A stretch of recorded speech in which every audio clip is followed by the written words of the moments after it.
Welcome to the Powercat Podcast, the original K-State sports show. Here's your host, Tim Fitzgerald. Welcome to the Powercat Podcast. Fitz and Gills and Coles all together again like a big happy family.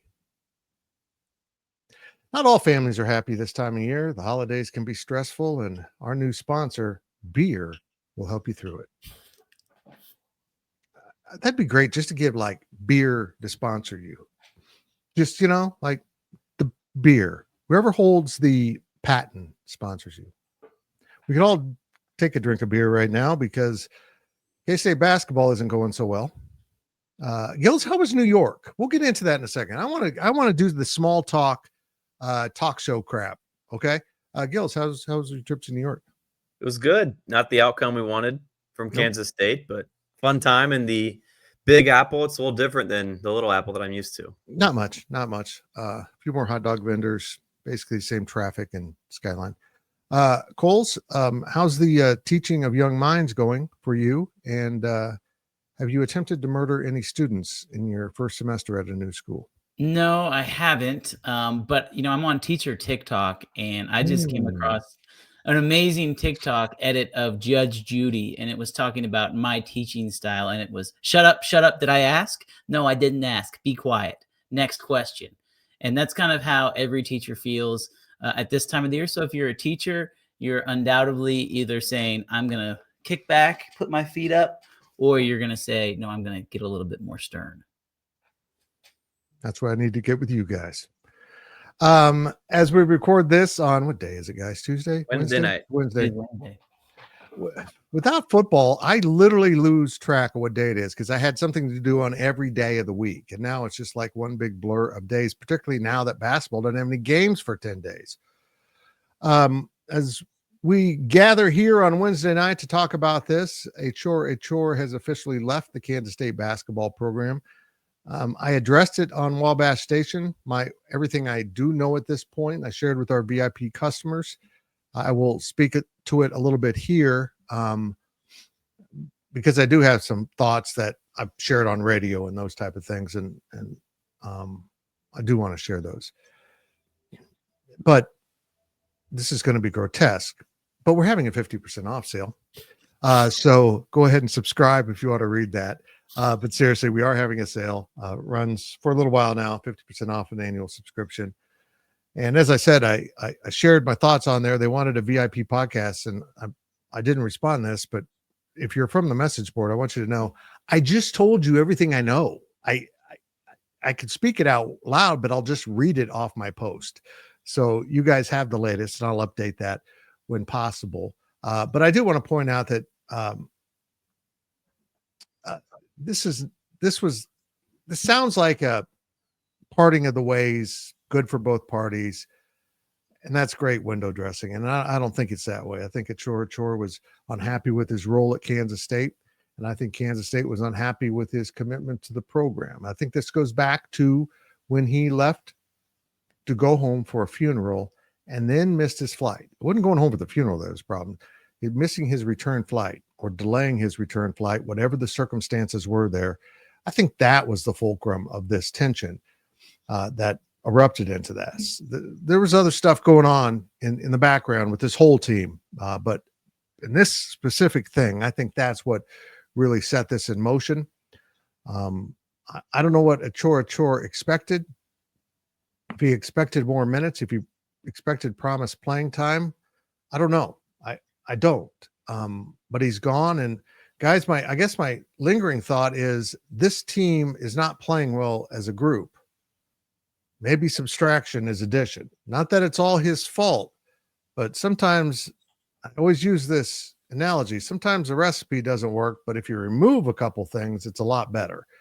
And I think they might just have too many people that perceive themselves. That's the key there. Perceive themselves as alpha scorers, alpha leaders, even if they're not on this team. And there's not enough shots to divvy up. There's not enough minutes to divvy up. And in his absence, David Gasson and Max Jones and started playing good basketball. I think we've seen their commitment to play Coleman Hawkins because they know his upside. We've only seen a brief glimpse of it. And this team is not in good shape as it goes into this break, coming off the loss to St. John's in New York. And Gills, they played well in the first half. They really did. That was an intriguing first half. What went wrong? Well, it wasn't just Brendan Hazen making shots. Even if he didn't score 21 in the first half, it was K-State still did play well. Rebounding, I think once it got to the second half, St. John's took advantage there. And heading into that game, that was a key. K-State was able to minimize that. But after halftime, St. John's kind of won on the glass and bluntly put, K-State playing on the road in the first true road game of the season, let that get to them. You got Jerome Tang trying to call timeouts and his players just keep going, and it was loud and you're not communicating. You can't do that on the road. So we're into, it's Wednesday, December 11th as we're recording this. It's too late in the season to keep having these teaching moments and losses. You got to go out and just play better, bluntly put. Yeah, the rebounding is like defense for me. If you're getting beaten, it's because you're not tough enough. You're soft. You're getting pushed around. You're getting outworked. So that's troubling to me when you're getting out rebounded like that. But here's my trained monkey analysis of that first half at St. John's. Brendan Hausen's shooting gave them a focal point, gave them a concentration. I thought Coleman Hawkins was spectacular in that first half, getting the ball in his hands, creating opportunities, getting clean looks. They weren't not defending him. The offense was working in a way that was creating opportunities for him. They had purpose, guys.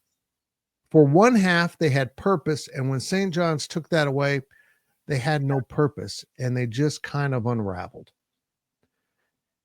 Again, I don't think that's very tough behavior. I think that's pretty damn soft. We didn't see much fight in that second half. They kind of, once things started going bad, we saw the body language go bad, and I'm going to be blunt. Jerome Tang, at his opening press conference, talked about body language. We got some bad body language on this team, I believe. We got some guys that get too passive and stand around. But the one guy who keeps going is David Gasson. And honestly, I think even though they're sort of different positions, I think he's stolen a lot of Coleman Hawkins minutes. Or excuse me, not Coleman Hawkins, Achor's minutes. Because they're kind of using that 3, 4, and 5 interchangeably, except when Bay falls on the floor. And you know what? That's fine. I'm fine with the guys that are left. Achor Achor could have been a huge upside. Do I think they mishandled him? Well, probably.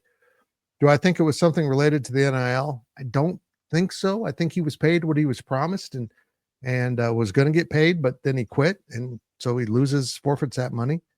There's just a lot of things here that are going on. But at the end of the day, now my DD tomorrow or today, as you see this, will be about this. And I'll get into some other thoughts on this topic with that daily delivery, because there are some things going on from the fans' perspective that I think need to be said. And I'll say it in that venue for that.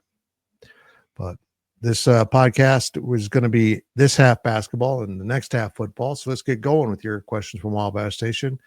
Someone read those magical things. From Call Me T22, how does this basketball season get turned around, or can it? Talent appears to be there, but defense, rebounding, and general toughness are not. Okay. Hey, here's the first step in turning around the season. Or I'm not going to say turn around the season. Re-earn some of the trust from the fan base. Remember when they announced Drake was the Kansas City opponent and how upset Kansas City fans were that it was Drake and not a power level opponent coming in? Drake's going to beat the tar out of K-State as we sit here right now. That's a good program. They lost their coach to West Virginia. They went and hired Ben McCollum out of Northwest Missouri State. He has lit a fire in that program, even though they had their roster thinned out by the coaching departure. They're unbeaten. They're playing a high level of basketball, and I imagine they're doing it with marginal to no NIL. Losing that game will be a loss on many levels, to a Valley team, to a team with a weak NIL, and to a first-year Division I coach. You follow that up by going to Wichita State. Fitz, there's a question about the two games in a bit. Go ahead and read it. Go ahead and read it. Okay. From Doug 142, are Drake and Wichita State now must-win games to make the tournament? Thank you. Is it Doug D-U-G, by the way? No, it's Okay. not Doug McDaniel's burner. We don't think. Okay, good. Good. That would be a bad name to pick, Doug, especially if you spelled your name correctly. Yeah, that's what I'm getting at. I think to regain some faith with the fan base, you got to win these games. You shouldn't be losing these games. Not after that recruiting haul through the transfer portal that alumni helped you get. And that what's going on between those alumni and basketball, I don't know. I mean, I'm not even privy to know who that is. Those are a level of alumni donor that people that know who are given to NIL don't even know. So there's a power level there that I will never know about or probably understand how much forces exists from alumni on college athletics when these things happen. But I'm sure there's something there. You got to win these two. You split them, you're not dead in the water. But if you lose them both, good luck getting a crowd in Miramichi Coliseum. I think that there's never good timing for an incident like what happened on Wednesday. But the fact that there's 10 days between the game against St. John's and the game against Drake, I think is to K-State's benefit. Because sometimes when something like this happens, I mean, we saw it with Naquan Tomlin last year. Now, granted, completely different situation. On top of that, Naquan Tomlin was that team's best player. I don't think Achor Achor, I know Achor Achor is not this team's best player. But there's some time there in between for players to kind of hit the reset button. And I think it can also serve as kind of like a reality check. Like, oh, like this is really what's happening. And, players are not idiots. Coaches are not idiots. They hear the outside noise. They see everything that we, the media, say. They see everything that the fans say. And I think they're very aware of the feelings. And so I think having this 10-day break is going to be very beneficial. So to answer Call Me T22's question, you're right, guys. Fitz, you hit the nail on the head, man. Like, it starts by beating Drake. And I'm not even going to say beat Wichita State. It starts by beating Drake because you are going into an environment that is going to be 99% purple. It's going to be close to being sold out. It's going to be a really good atmosphere because there's going to be fans who don't normally get a chance to watch K-State play, and this is the one game a year that they go to. Doesn't matter. The team could be horrible. They'll still be there. It's going to be a good atmosphere, and so I think it really starts, as simple as it sounds, by beating Drake. And if they can do that, you move on to Wichita State, and you go from there. But I think this game, I don't think this is hyperbolic, guys. Like, as big of a regular season game as Jerome Tang has had in a really long time, because the narrative of this team completely switches if you lose that game. I firmly believe that.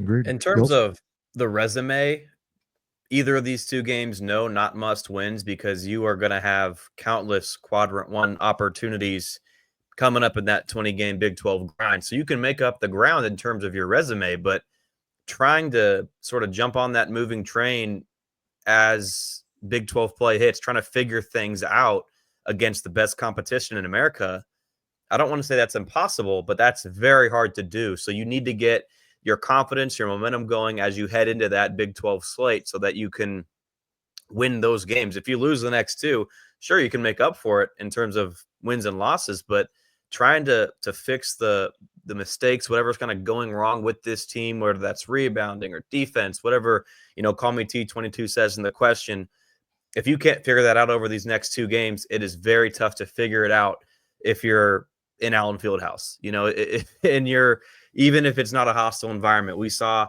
K-State on the road against St. John's. It's not tough to play away from just the comforting confines of your home.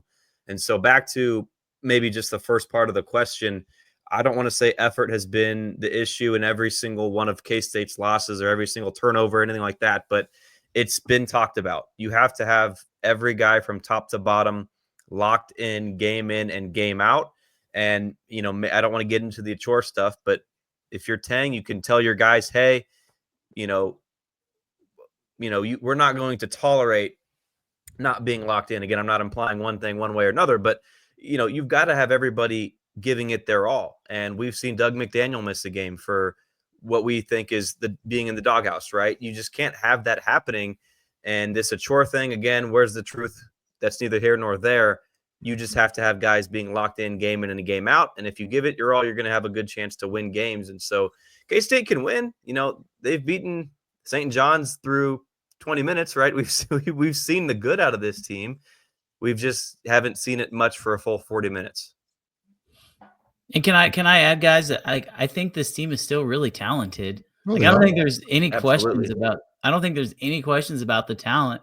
I mean, it wouldn't surprise anybody to see this team lose to Drake and Wichita State. I would not be surprised.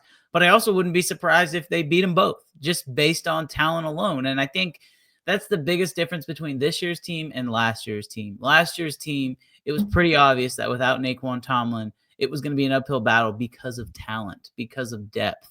I think that even with the loss of Achor Achor, there's still a lot of talent and there's still some depth there. And it's going to be up to the players to make that decision of, do they want to be a good team or not? Agreed. From Purple Cheese, are we being too hard on Tang and this team? Bill Self said his team hasn't clicked yet after being beat at Mizzou. Can Tang use the same excuse? Guys, go ahead. I can hop in here. Go ahead. You know what?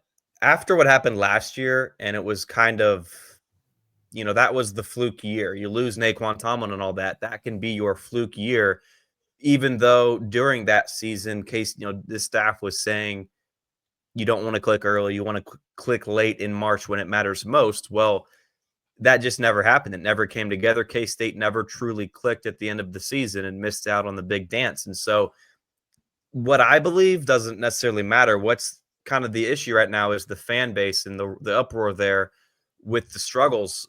Last year, they saw a K-State team not click by season's end. Okay, so this year, and it's kind of unraveling in their eyes the same way with a guy leaving the team midseason, haven't had a good non-conference here.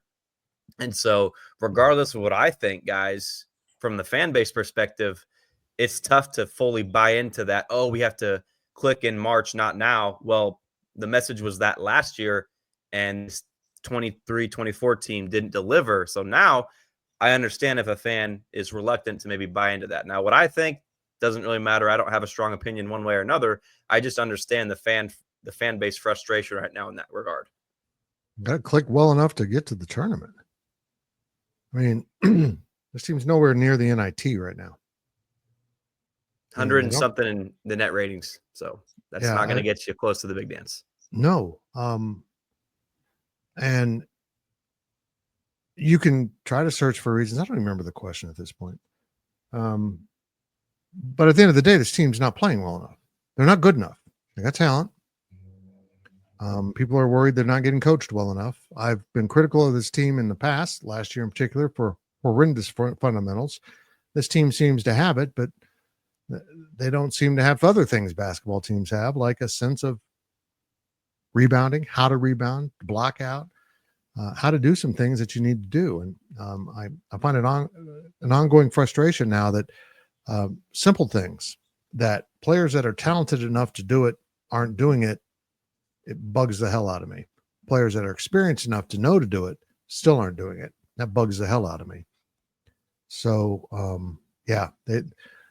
if they want to start solving problems, they've got to solve it in their own house. And I'd hope those players are getting together and saying, is this what we want to be? Because at some point, everything we do here is going to reflect on our next step. Whether that's going to the NBA, going to Europe, getting a job. If we're going to put on full display, we're not a good teammate, we're not a good player, we don't put in full effort, it's going to follow you. And so I'm afraid in this era of NIL, there's a lack of accountability with these players because they can say, well, you're paying me. I got my money. And that doesn't go away. But I want to also make the players understand this.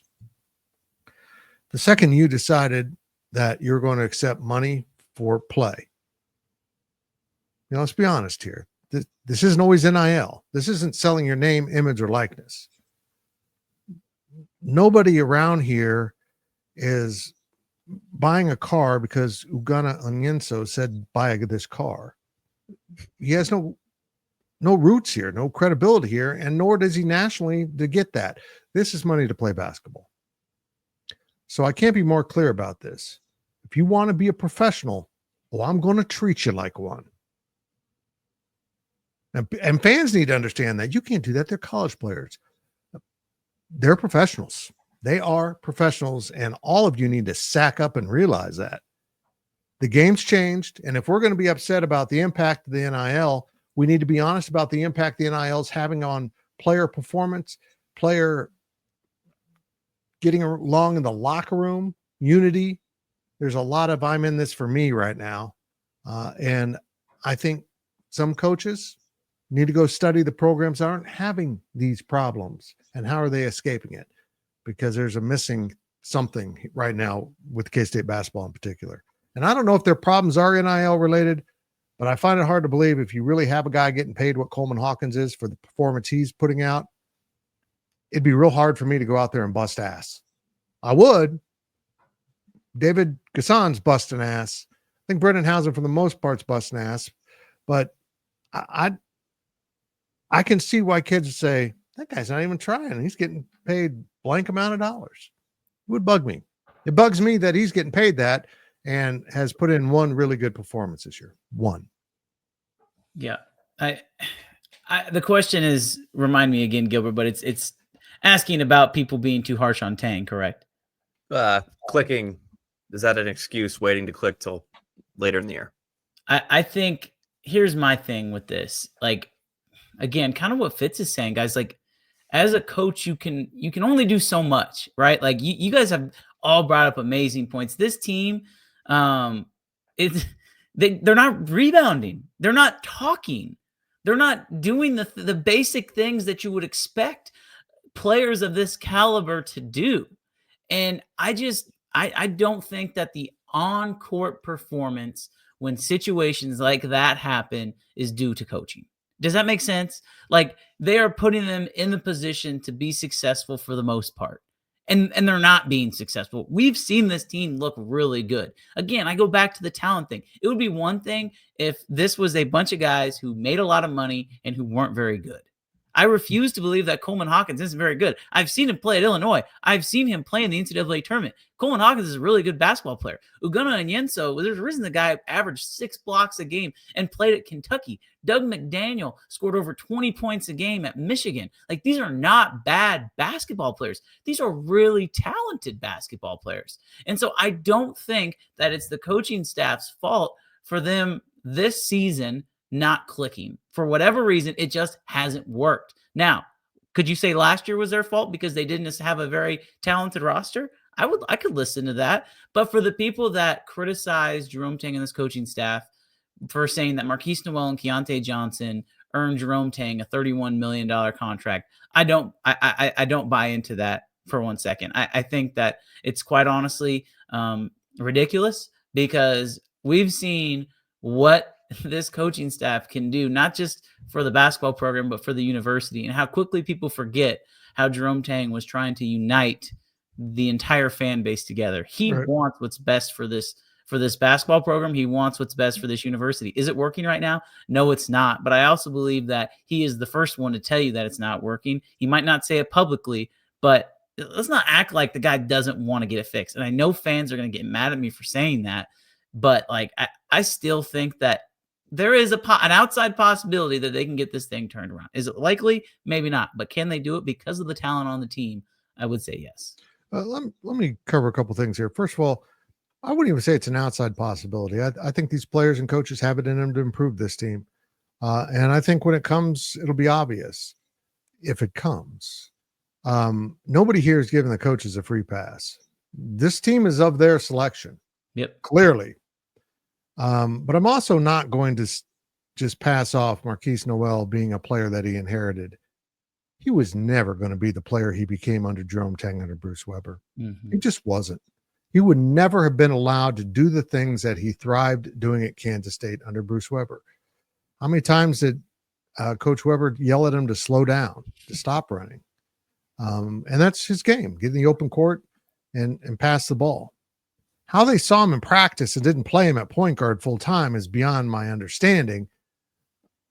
But he was given the reins by the new coaches, and his prosperity in terms of developing his talent came from the new coaches. Very clear to me. So I'm not going to say that he inherited this player.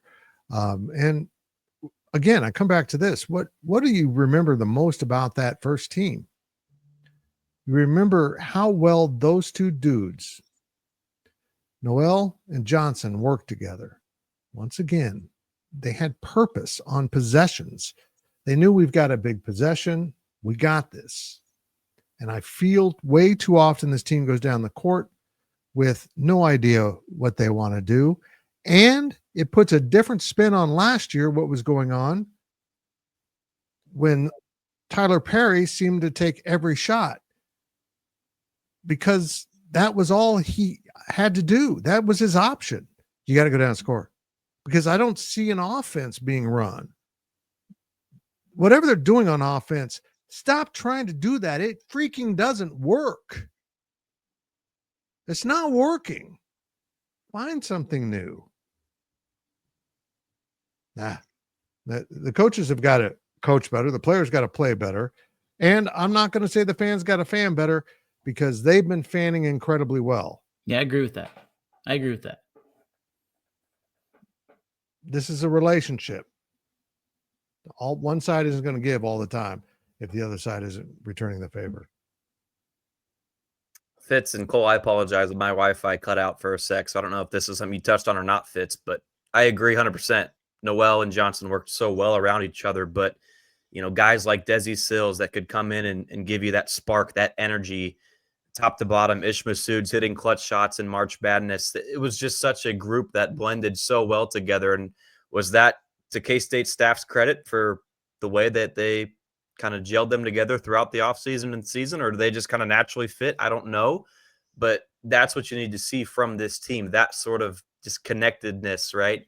And, K-State, kind of to tie a bow on what we've been talking about the last 5-10 minutes, you need a Barry Brown or a Poland or a Roddy Magruder, somebody in that locker room that what we've been talking about on Go Powercat with football, right? Fitz, was it sons of bitches in the locker room? Is that what we've been saying? Just you're somebody that everybody respects, and Noel was when that. they say something, it carries weight. So Jerome Tang said it, that he likes the fact that the media, we want to interview a different player every night after every game. And I think that's great. Everybody on the roster is capable of being that guy on any given night. However, if you had that alpha dog in the locker room, that biatch, so to speak, Fitz, that everybody respects, I mean, that makes your job as a head coach that much more easier. So it's tough. You have what, 15 push-ups now? Fitz, don't say anything. Don't say a word. Oh, sorry, my Wi-Fi went out for a second. Is that it for the first half? We got another one. One more. Okay. From Hot Dog Cat. David Gasson is the only consistent on-the-floor player throughout the Tang era. Do you think it's a good strategy to continue to try to build entire rosters from the portal every year? Isn't Tang supposed to be a player's coach? Why don't they stay? No, I don't think it's a good idea. I think you can survive taking a handful of players, even 4 or 5 a year. But if you're constantly adding 10 players, you have no continuity from year to year. You have to have an underlying foundation of young players. Whether that's a true freshman you recruit or, a guy coming off a year or two at another place that might be a sophomore in eligibility. You got to have that foundation. And David Gasson was that, and he's proving the value of that. If he had 2 other guys on this team just like him, we might see something different here. I'm not at practice, and I always tell people this. You don't know the true reasons why players aren't playing. But when I see Buddy Rich on the court, he's playing hard. He's rebounding the ball. I might bend some minutes into him with the departure of Achor Achor and see what he can do. And I don't know. They got to find something that works, because this ain't. I go back to this. Gilbert, let me go, and then I'm going to let you close it out. I have just something real quick. Part of the reason I think this roster is so different is because the guys didn't want to be here for other reasons. Like, I was going to talk about Day Ames real quick, guys. Like, I mean, it was very clear that Day felt like he could get a higher NIL value somewhere else. I feel like that's pretty commonly known as that is one of, if not the main reason that Day-Day Ames wanted to leave. I don't believe he did either. No, I don't either. And he got stuck going to a place where the coach retired before the season and they're in a worse spot than K-State. You think that kid wishes he would have stayed? Absolutely. So what'd they do? They got C.J. Jones to replace him. This team would be better with Day-Day Ames. And that's not a knock on C.J. Jones, but player for player, who would you rather have? I'd rather have Day-Day Ames, a full bought-in Day-Day Ames, I might add. Go back to Arthur Kaluma. Who would you rather have, Achor Achor or Arthur Kaluma? I mean, again, these are the kind of deals you're looking at, but because guys feel like they're valued elsewhere more, they decide to leave. And so to tie this question together, you might not want to build a roster like this, but that's just kind of how it fell. It's kind of how it fell this year. And I don't know. I don't think it's sustainable, but I think they have to try and find a way to keep continuity even in seasons that don't go how they want to. Agreed. The challenge is there's only X number, I don't know, 30, 50, 100, 10 number of guys that can come in and play as a true freshman. Like David Castillo is not consistently seeing minutes, right? He had a really good outing against Pine Bluff, and then 6 days later against St. John's only plays a couple minutes, right? And he's regarded as one of the best freshmen in the country, right? He's a 4-star, not a 5-star, like that, but he's a gold medal, pretty darn good freshman, and he's still kind of working his way into that rotation. And so there's only so many guys that you can take that are true freshmen that are going to be players. So now obviously you want to bring in guys, have them learn and stay in your program for years. Well, in today's day and age of college basketball, for right or wrong, with the grass being greener on the other side with the portal, if you're a young, 18, 19-year-old, and maybe you can make an extra buck or two at an NIL at a different school, getting those guys to stay is very hard. And I don't envy this coaching staff at all for the predicament that you're in. So I understand the frustration with all the turnover year after year, but this is by all means, this is not a Kansas State problem. This is a college basketball problem. And as the old saying goes, you want to get old and you want to stay old. And despite kind of the consequences and the challenges that come with that in the portal, you can get that in the portal.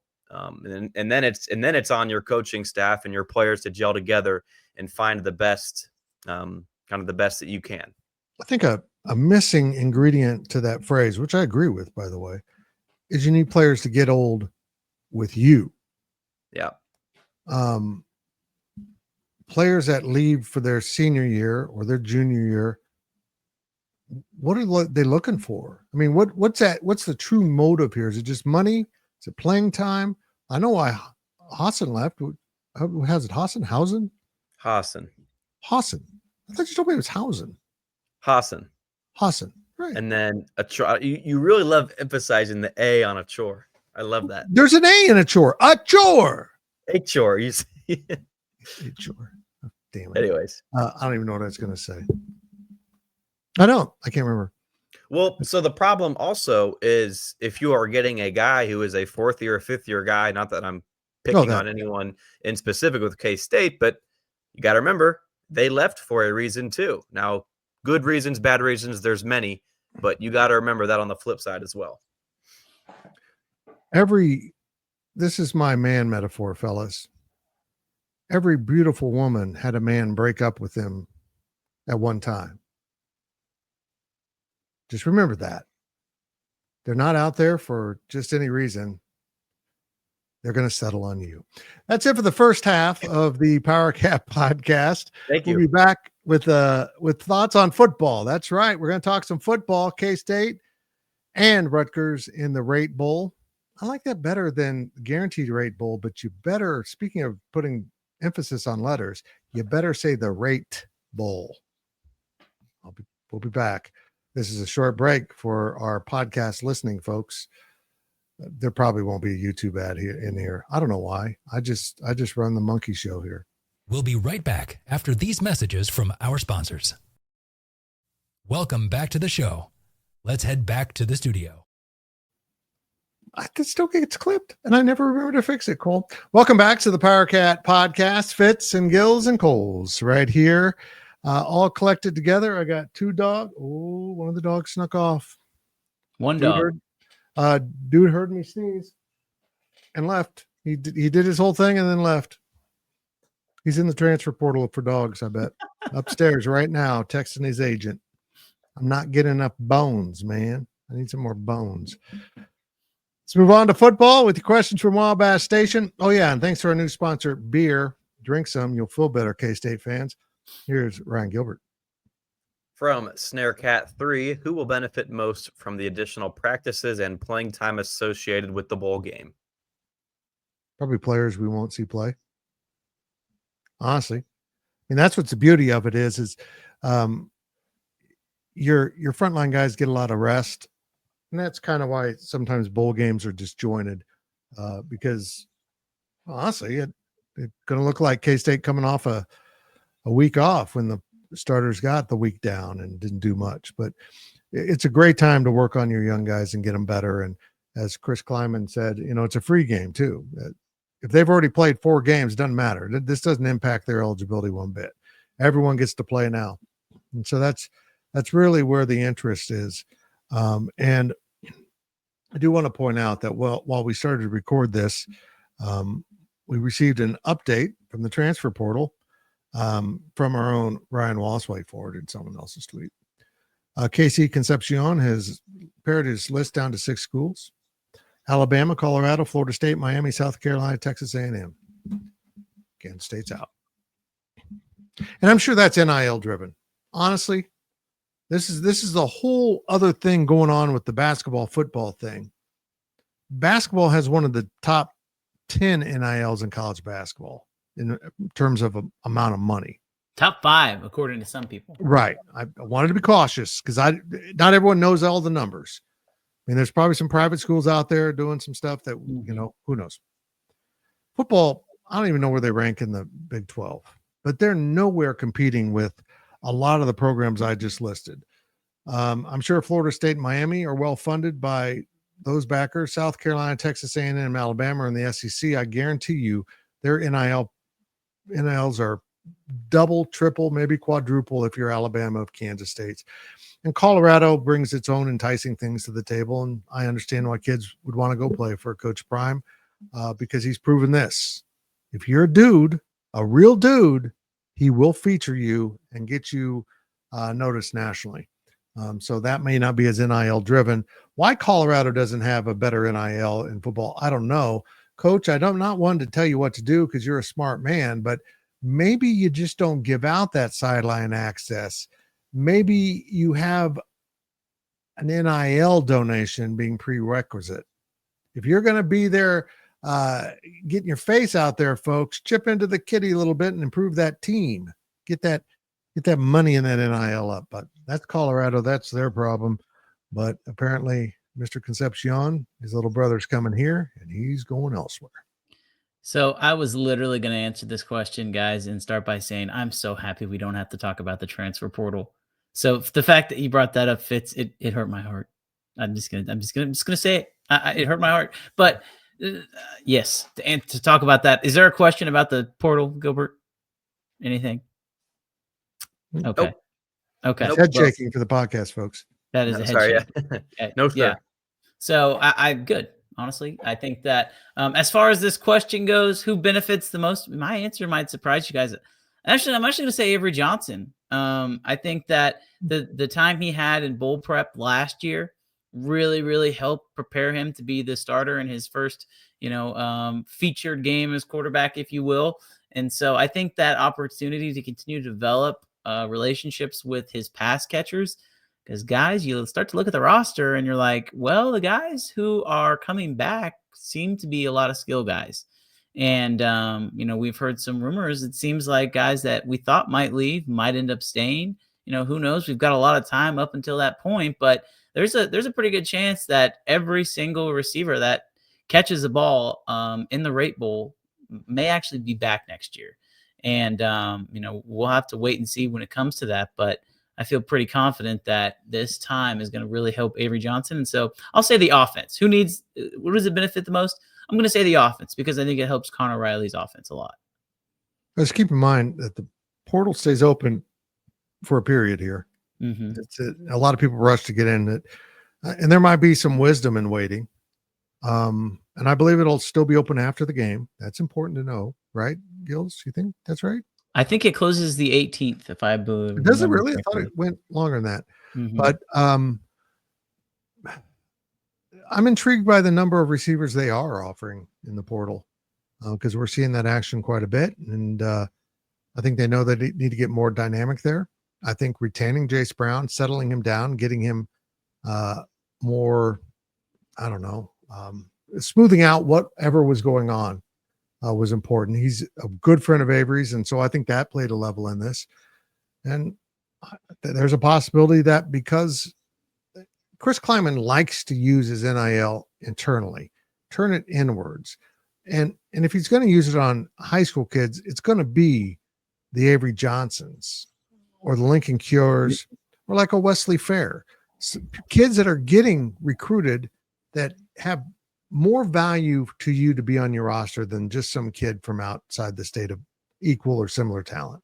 So you point that inwards. But I would imagine a big part of this was increasing Jace's NIL because he's proven the value on the field to the team. And so I think it's important now to get that full buy-in and have this team kind of get back on the same page. They better go to a zero tolerance of people talking about NIL in that locker room. I would, because that was going on, and we're already seeing some moves related to that. And that's about all I'm going to say about that. From Contra Cat, when might changes or role responsibilities be adjusted for football? Is this something that happens before the bowl, or are there changes at all? Or changes happened but not announced until post-bowl season? Honestly, I don't know. It's not something Coach Kleiman's talking about right now. We've seen him in the past. He's willing to make some changes. I don't think we'll see it operate the exact same way we did this year.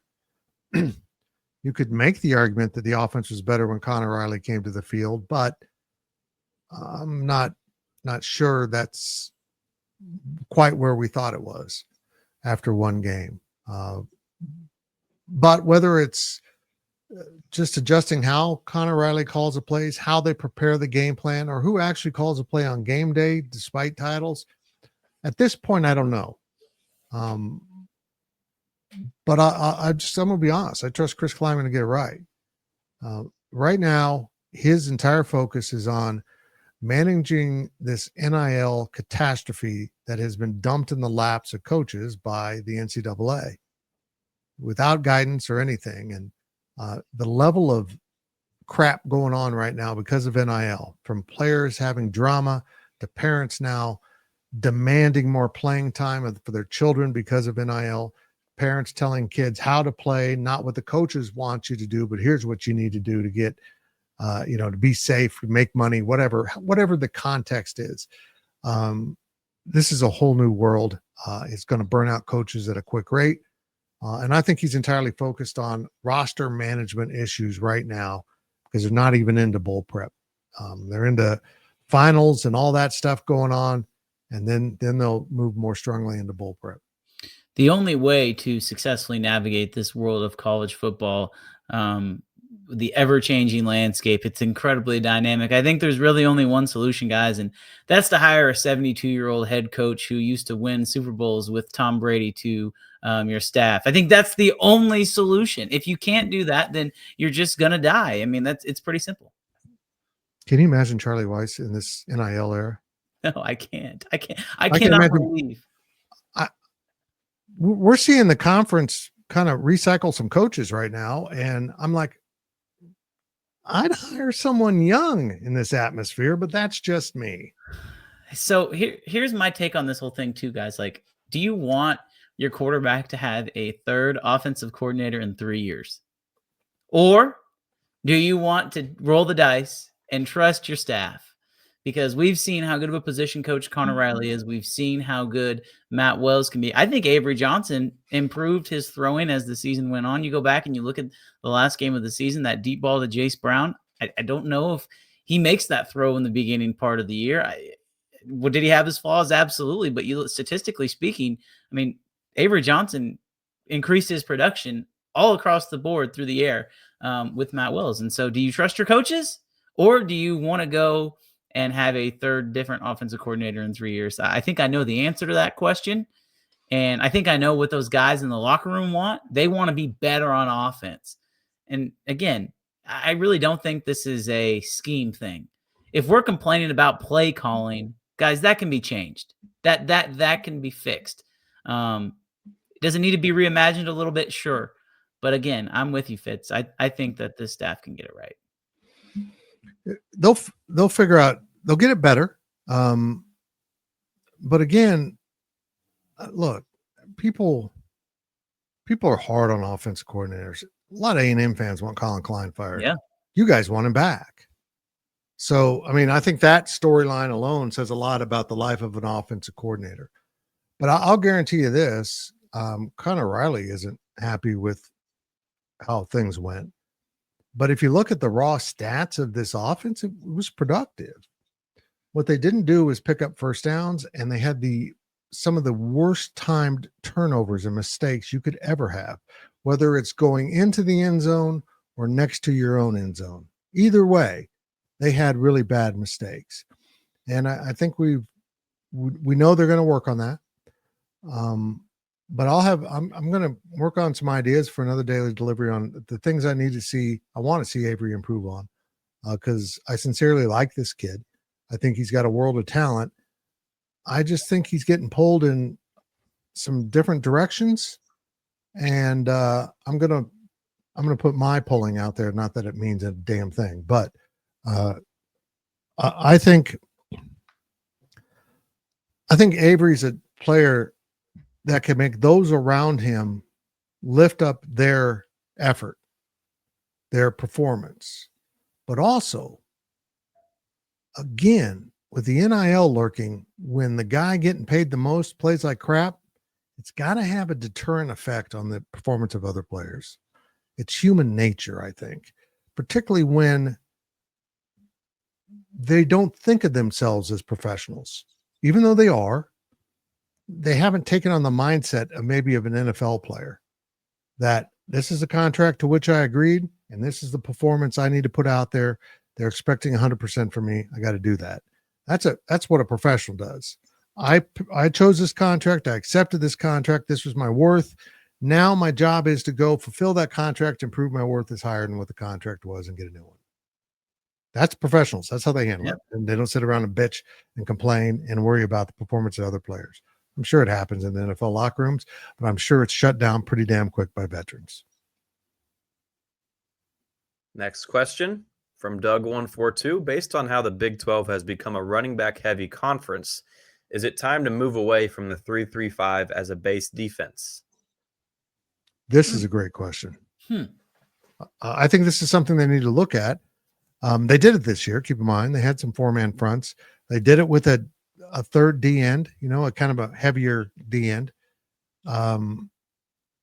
This is why I think they'll be in the portal looking for more interior, another interior guy. It's the hardest thing in college football to find.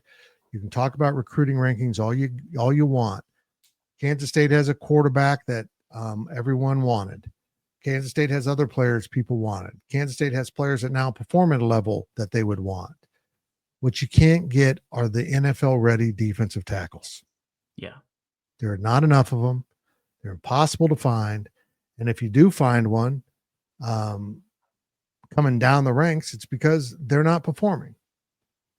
So it's really difficult.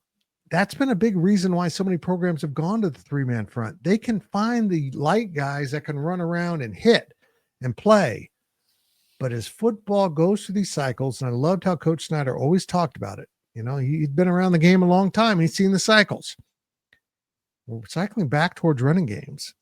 And what did we see? We see a Heisman contender from Boise State because they ran the ball at a level that their league couldn't stop. We saw a player at Arizona State carry his team to a Big 12 title because 3-man fronts could not handle him. K-State used its 4-man front and actually handled Cam Scattaboo fairly decently. Held him under 100 yards. Yeah, he had 3 yards a carry? Yep. So Yeah, I think they'll continue to explore that 4-man front. But I still believe that in this age of college football, you better be flexible to go back and forth. Yeah. Because, well, let's be honest. Teams now can play this game. And I think this is a game K-State needs to play. Trap you in personnel, which means putting a Dylan Edwards on the field, putting multiple guys that play multiple positions, a Lincoln Cure on the field. Yes. And go from being maybe a heavy lineup, maybe like 2 backs on the field, to split into 4 wide and trap them in that personnel setting for a number of plays and have a script you run at times like that. We got them, run the script. Because as you're constantly subbing, bringing in new formations, they're adjusting to you and breaking your rhythm with slow substitutions. Substitutions aren't now just trying to get you to run out of play clock. They still can do that. They're breaking your rhythm of an offense. And I saw it happen to K-State over and over. They are over substituting at times when they should say, go with what we got, go fast. Here's a script we got to run. That's just my thoughts. So this is a very football-y question by Doug, and I love it. Yeah. I struggle with this, Fitz, because you're right. I mean, the NFL teams run 4-man fronts because those guys are the best athletes on the field. Like, I'm not even debating that question. Like, watch Chris Jones play an NFL game. Watch that man walk down the street. Now, granted, he's an NFL Hall of Famer, 100%, but that's the kind of guys that you need to play a 4-man front successfully. And you're not getting those guys at K-State, and it has nothing to do with they're not a very good recruiting staff. It has nothing to do with, no guys. No, it's geography. Guys like those SEC schools can run the 4-man fronts because the guys that they get are the guys who they bring in that are in-state guys. Like, go look at South Carolina. Go look at an Alabama. Hell, guys, Kentucky had some amazing defensive tackles this season.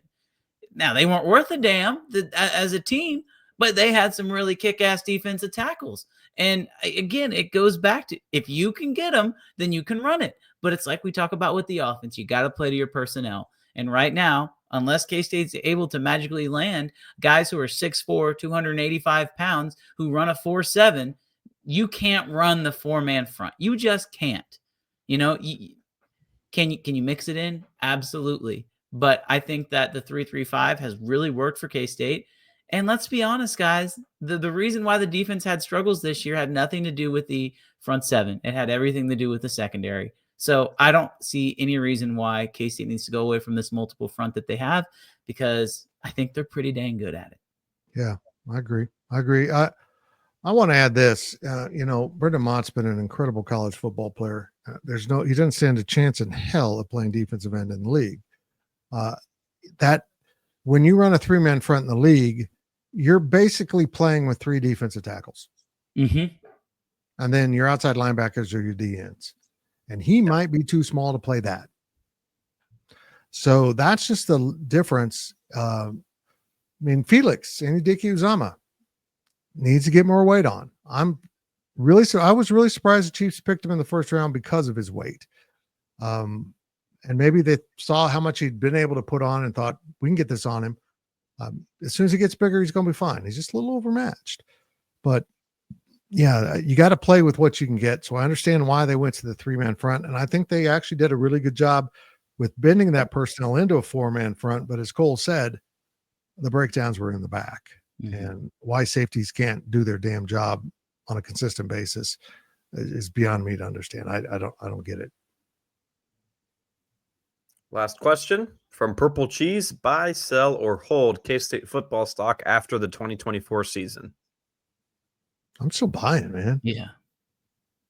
I just said this on a DD, and I believe this. The Big 12 is wide open still. Congratulations to Arizona State. They might be now in the driver's seat to kind of run this conference, if you want to use the Utah phrase. Because of a couple things. First of all, that's a massive school. And I'm sure that school has incredible potential of donor backing. I don't know what their NIL is. I don't know if what their giving is. But I would think in this era of the NIL, they'll be okay. And as I said, it's a place where who wouldn't want to go to school and play football in Tempe, Arizona? Honestly. So they've got a real opportunity. I think Colorado has a real opportunity because of Coach Deion. If Deion Sanders is there, and if they get that NIL going, it's going to be a problem. Absolutely going to be a problem. There's other programs. UCF has a huge alumni base. I feel like where they're at, they could get going. They just hit the reset with Scott Frost. Welcome back, Coach. There's other programs, but also I don't think we should exclude that spinal column of the Big 12. Iowa State, Kansas State, Oklahoma State, Texas Tech. Those 4 ag schools have such loyal and generous fan bases, and Kansas State is in that they can accelerate themselves to be the leader of the pack. I think K-State missed an opportunity this year. I think the coaches know they missed an opportunity this year. Something happened with this team that we don't fully understand. We know there was stress in the locker room. We know there was stuff going on. Even if you don't know that, you saw it take place on the field with how they played. Coming out of the pandemic season, they had problems. And you know what they did? They solved the damn problems. They cleared out guys, brought new guys in. Was it some act of brilliance or luck? I don't know, but they solved it. And they're going to try to solve it again. I'm buying. Period. Me too. I everything you said, retweet times a million. I understand people are freaking out, and I get it. Well, no, I don't get it, because look at your coach. I tweeted this out. Guys, Bill Belichick, Scott Frost, and Rich Rodriguez are head coaches at the P4 level in 2024. Imagine telling somebody that last year at this time. Like, they literally would have thought that you were psychopathic. So, K-State, is that a word? I think it's psychopathical, but you're a psychopath. I think you mixed telepathic with psychopathic. Anyhow, go ahead. K-State has Chris Kleiman, and I think they're in really good shape. And guys, look at the transfer portal. Like, I hate talking about it, man, but like, what guys in the transfer portal right now are you like, oh, that one kind of stings? Are you going to say Trace Spivey? I mean, as of this very moment, is Trace Spivey the one guy who had any kind of production? I mean, Carver Willis, but I don't really count him. That's a 5th-year senior who's decided to move on. Like,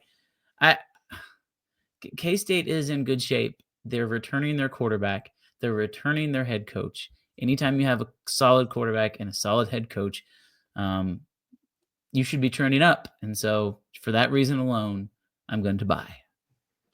I'm just going to put this out there. Carver was absolutely one of my favorite players. And the reason why is I was really critical of him when he started playing because he sucked.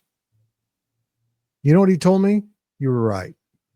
You know how hard it is for a young person to be that accountable? To look at the media member who was ripping him and say, you didn't say anything that wasn't right. And he told me, you weren't unfair to me. You were holding me accountable for my play that was below. I didn't think he played well this year. And I think that was visible. And I think that was part of the offensive problems. And he spent a lot of time chasing guys that were about to tackle Avery or going downfield on pass plays. So I don't know that he was as locked in as he needed to be. And I'll just say as a general statement, if you're talking about potential NIL offers you might have from other schools, they better be real because you might be told, go ahead and take it. Gills? Thank you. I'm going to hold. I'm not going to buy any more stock than I have right now. Thank you for that. Just with the uncertainties, I agree. The arrow's pointed up for Avery Johnson, but he's not a perfectly polished quarterback right now. The coordinators or offensive coordinators still may be an area of concern. And, year after year, I cannot wait for the summertime, guys. Every podcast, we're going to be asked about a position group that needs to step up or something along those lines. And the wideouts year after year just haven't consistently been there under Chris Kleiman. So I'm certainly not selling it. I'm not panicking or anything like that. I just would be maybe a little cautious buying it. So I'm just going to hold what I've got right now. Next one. That's it. Is that it? Didn't That was say it. the last I thought we one? were going to have multiple ones. We ended right at the 1 hour mark. You should be happy. Wow. We went over. That's it for the Powercat podcast. We don't have anything else to buy, sell, or trade for moccasins. Oh, I see where your confusion was. I mean, we can create our own if you guys don't want. want to. I No? hate those. I bought. I don't want to say sell on anything. I buy stuff. God, I hope my wife's not listening. She knows that's true. That's it for the Powercat podcast. We appreciate our new sponsor, beer. They always give to you, even though if you have to pay for it. We'll be back next week with another podcast. Of course, we'll have the Insiders on Monday. We're down to our basketball season podcast schedule, which is 2, because there's lots of games, but not right now. It's finals week at K-State. They don't play again until next Tuesday in Kansas City against Drake. And then they head to Wichita State on the 21st for the final piece of a series. I hope they renew.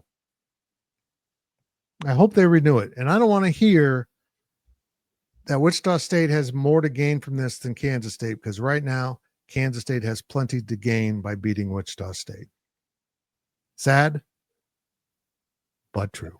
This has been a GoPowercat.com and Spirit Street production.